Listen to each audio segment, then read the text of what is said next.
So मला असं वाटलं होतं की यावेळेस तर मी पॅकिंग आदल्या दिवशी करून ठेवेन, बट नाही. राजनंदिनी आत्ता झोपली, माझं पॅकिंग अजून काहीच नाही. उद्या सकाळी जास्त वेळ पण नाही आहे. नरेंद्रनी मला स्ट्रिक्टली सांगितलं होतं की तू पॅकिंग आदल्या दिवशी करायचंस. आता काहीही करून रात्रीची मला वाटतं जवळजवळ 1-1:30 वाजले आणि मी आता पॅकिंग करते आणि करूनच झोपणार आहे आता. चला.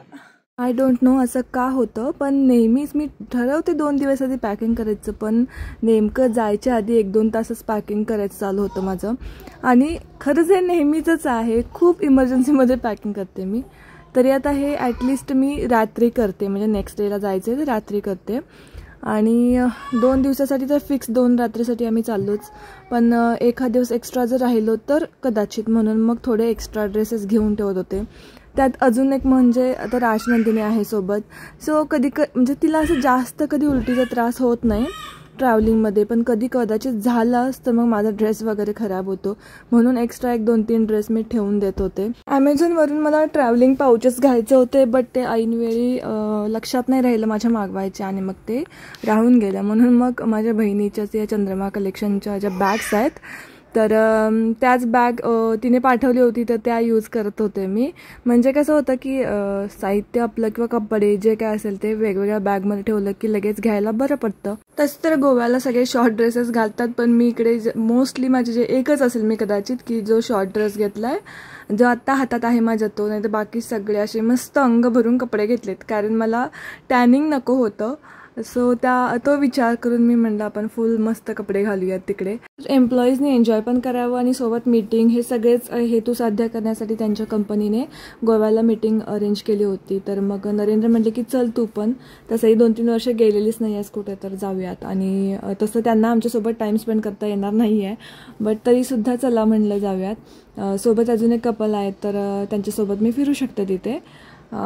थोडीशी भीती हीच की राजनंदिनीला घेऊन थोडंसं नरेंद्र असली की कसं कम्फर्टेबल असतं, मला काही टेन्शन नसतं. पण ठीक आहे चला, हे पण आपल्याला थोडंसं जबाबदारी घेता आली पाहिजेत, म्हणून म्हटलं की चला जाऊयात. तसं तर आम्ही हॉटेल जे बुक केलं आहे ना ते अगदी समोर, म्हणजे मध्ये फक्त एक रस्ता आहे, जेणेकरून नरेंद्रसुद्धा फ्री असतील, कारण कंटिन्युअस तिथे मीटिंग किंवा हे नसणार आहे. सो ते म्हणले की फ्री असेल तर तेव्हा मी येईन तुमच्याकडे तिथे, सो समोरासमोरच बुक करूयात. पहिल्यांदा मी एवढं कॉस्टलीवालं हॉटेल बुक केलं आहे, मला अजिबात करायचं नव्हतं, पण ना इलाज म्हणतात ना तसं झालं आहे.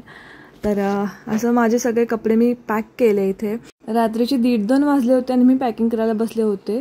सो थोडीशी ना असं हँग झाल्यासारखी झालं होती, मला झोप खूप आलेली. असं विचार केला की उद्या सकाळी उठून पॅक करूयात, पण मला माहीत होतं की उद्या सकाळी होणार नाही आहे, कारण राजनंदिनी मला ते करू देणार नाही. आणि नरेंद्र ऑफिसला जाणार होते नेक्स्ट डे सकाळी, दुपारी येणार होते ते, त्यामुळे मला हे काही शक्य होणार नाही. सो आत्ताच करून आपण झोपायचं, जेणेकरून नेक्स्ट डे काही टेन्शन नसणार आहे आपल्याला. त्यामुळे मग इथे ज्या काही बॅग्स वगैरे रेडी होत्या त्या सगळ्या एक साईडला ठेवून दिल्या. आता या बॅगमध्ये आधी फक्त माझं साहित्य असायचं, आता राजनंदिनीचं सुद्धा साहित्य यामध्येच अरेंज करायचं होतं मला. अजून एक माझ्याकडे बॅग आहे, पण एक्स्ट्रा किती बॅग्स नेणार ना, असं म्हणून मला थोडं ॲडजस्ट करूनच आपण भरूया त्याच्यामध्ये. अक्षरशः मी एक गाऊनसुद्धा ठेवला आहे माझं यामध्ये, कारण जिथं कुठेही जा तुम्ही, पण गाऊनसारखा कम्फर्ट कुठेच वाटत नाही. मी आधी गाऊन अजिबात वापरत नव्हते, कधीच नाही. पण आत्ता मी हा स्वतःसाठी, मला वाटतं स्वतः विकत घेतलेला माझ्यासाठी हा पहिला गाऊन असावा. याआधी माझ्याकडे 1-2 होते, ते दीदीनेच मला प्रेग्नेन्सीच्या वेळेस घेऊन दिले होते.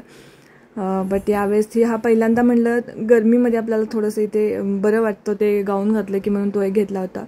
सो मला ठेवूयात आपण तो सुद्धा. तुम्हाला आवडतं का गोवा फिरायला? मला वाटतं मला 6-7वी वेळ कदाचित असेल माझी आत्ता जाण्याची. मला खूप म्हणजे खूप जास्त आवडतं. बघू ह्या वेळचा एक्सपिरियन्स कसा असेल गोव्याचा.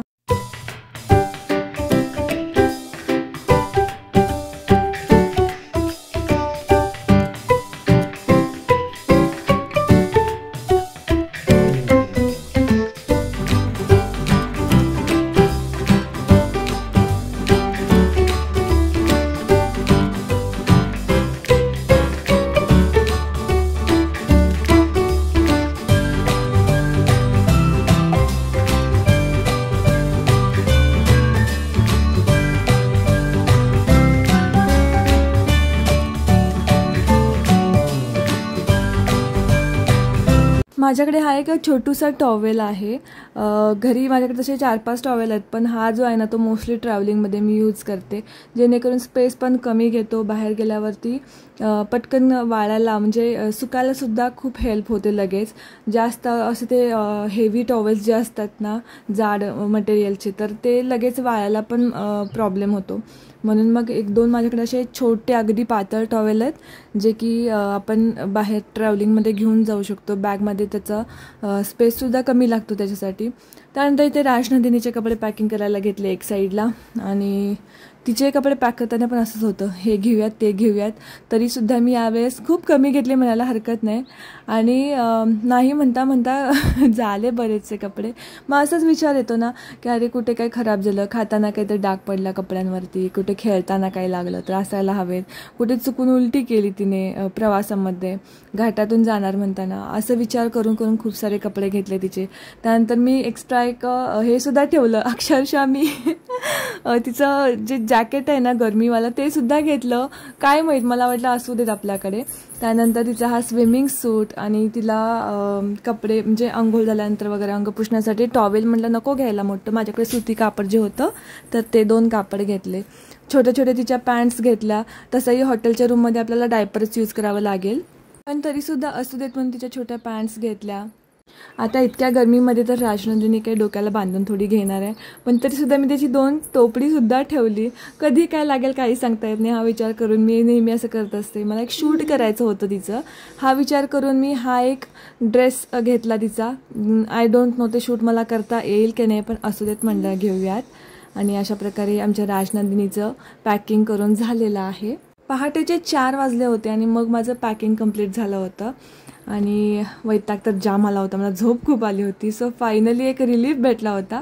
नंतर मग झोपी गेले आणि सकाळी उठल्या उठल्या फ्रेश होऊन सगळ्यात आधी इथे नेल्स जे आहेत तर ते थोडेसे क्लीन करून घेत होते मी. त्यात राजनंदिनी मॅडम आमच्या मध्ये मध्ये करायचं चालूच होतं त्यांचं. हे माझं अगारोचं नेल ड्रिल अँड रिमूव्हर आहे, ज्याचं मी प्रमोशन ऑलरेडी केलं होतं, तुम्ही पाहिलं असेलच. सो ते ना खूप छान आहे, खरंच खूप छान आहे. आणि त्याची खूप हेल्प होते मला. नखांवरती जरी असं आपल्या शरीरावर टॅन होतं ना, तसं नखांवरती सुद्धा होतं. सो तसं जर काही असेल तर ते सुद्धा खूप छान क्लीन होतं, नखं फ्रेश होतात. इथे मी नायकावरून या नेलपेंट्स नवीन मागवल्या होत्या, तर म्हटलं नेलपेंट पण छान लावून घेऊयात आपण. तर आता मध्ये मध्ये राजनंदिनी आमची नेहमीप्रमाणे आहेच, तिला नेलपेंटची बॉटल घ्यायची होती. तिला मी माझ्यापासून दूर करेपर्यंत मला नाकी नऊ आले अक्षरशः. आणि तिथे बसली आहेच ती साईडला, बघू शकताय तुम्ही. हा बिस्किट्सचा जो बॉक्स दिसतोय ना खाली, तर ते मी तिच्यासाठी बिस्किट्स मागवले होते. एक ओळखीची माझी फ्रेंड आहे, तर ती बनवते कुकीज खूप छान अशा व्होल व्हीटपासून बनवते, तर ते आवडतात राजनंदिनीला. नेलपेंट तर आत्ता मला वाटतं पहिल्यांदाच मी आफ्टर प्रेग्नन्सी असं छानशा या नेलपेंट घेतल्या असतील विकत. यावेळेस सगळे मी फेंट कलर घेतले, अजिबात डार्क नको म्हटलं, नेहमी डार्क असतात माझ्याकडे. तर यानंतर शूज क्लीन करायला घेतले. राजनंदिनीचं मी आवरलं होतं, फक्त माझंच आवरायचं होतं बाकी. कारण राजनंदिनी मला आंघोळीला एकटीला जायला देत नव्हती. सकाळी उठले उशिरा, कारण रात्री झोपले उशिरा, आणि नरेंद्र आल्यावरतीच मला आंघोळीला जायला भेटणार होतं. त्यामुळे म्हणलं आधी शूज क्लीन करून घेऊयात. माझ्याकडे हा एक स्प्रे आहे, तो स्प्रे करून फक्त असं कापडाने पुसलं ना लगेच क्लीन होतात, कसेही डाग असू दे शूजवरती. तर सगळे जे काही माझे फुटवेअर घेऊन जायचे होते किंवा राजनंदिनीचे सुद्धा ते क्लीन करून घेतले. तर आमचं आता मस्त आवरलेलं आहे सगळं. बॅग्स वगैरे तर इतकं बघता एवढं झालेत ना, मला दाखवते आमचे बॅग्स. हे एवढं साहित्य झालंय. शू, हे नरेंद्रची बॅग, ही राजनंदिनीची माझी, इथे हे साहित्य वेगळं, हे असं एवढं सगळं साहित्य झालंय. फायनली आता रेडी होऊन आम्ही निघालेलो आहोत. एक्साइटेड आहे मी खूप. आत्ता कशाला घातलाय ते? किती 3 वर्षांनी चालले काय? 3 वर्षांनी मी गोव्याला चालले. मला गोवा प्रचंड आवडतो आणि 3 वर्षांनी आत्ता चालले गोव्याला. मजा येणार आहे. थांब ग बा, थांब इथे 1 मिनिट. पडायचं नाही, चल इकडे, चल निघायचं आपण. नंदिनी अय, समुद्रात जाणार की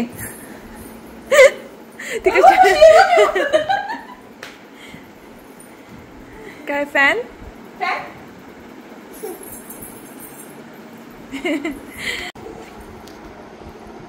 कोण नाराज झालं?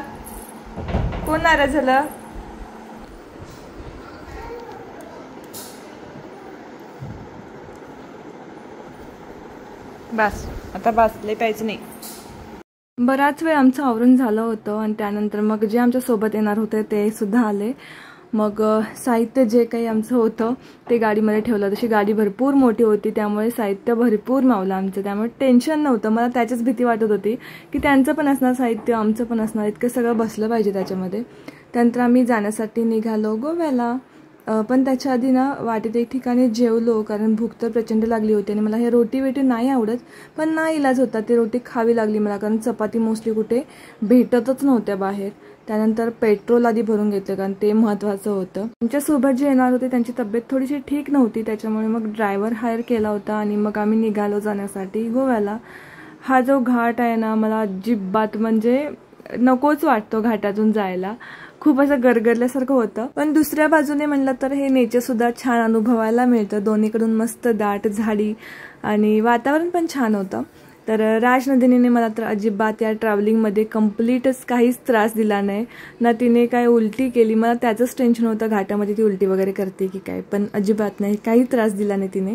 त्यानंतर आम्ही पोहोचलो मालवणमध्ये. मालवणमध्ये एक दिवस स्टे करून मग आम्ही गोव्याला जाणार होतो, कारण एकाच दिवशी खूप सारं इतकं शक्य नव्हतं आम्हाला ट्रॅव्हलिंग करणं. आता एक रात्रीसाठी सगळं साहित्य काढायचं.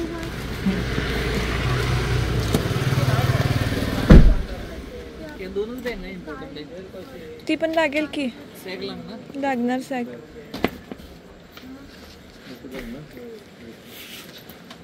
बाळाचे चप्पल लागतील? नाही. बरं ठीक आहे, ओके. ती छोटी स्लीपर टाईप मध्ये ती घ्या की थोडी.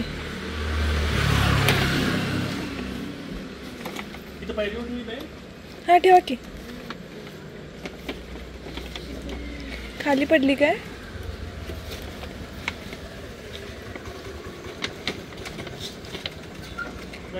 खाली पडली काय बघा.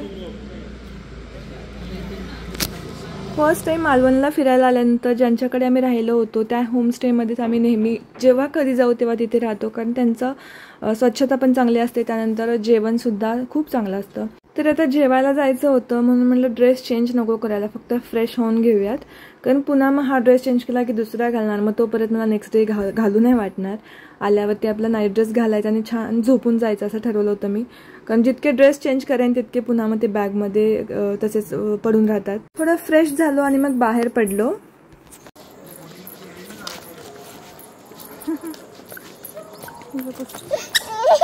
काय झालं? काय ओरडायला लागलेस? बुबू हे करते बघते.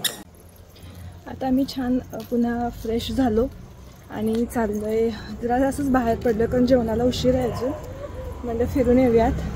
आमच्यासोबत जे आहेत वेगळे पुढे आलेत, तर मग कुठे थांबलेत ते? अरे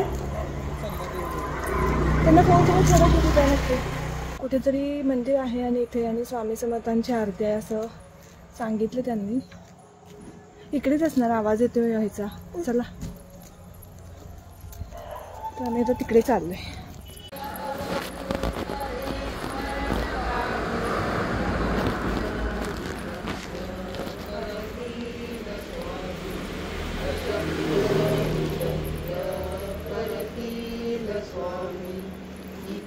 स्वामी पाय तिथे म्यून काय, स्वये भक्त प्रारब्ध घडवी निमाय. आत्मे विना काळ नाने त्याला, परलोकी विना भीती तयाला.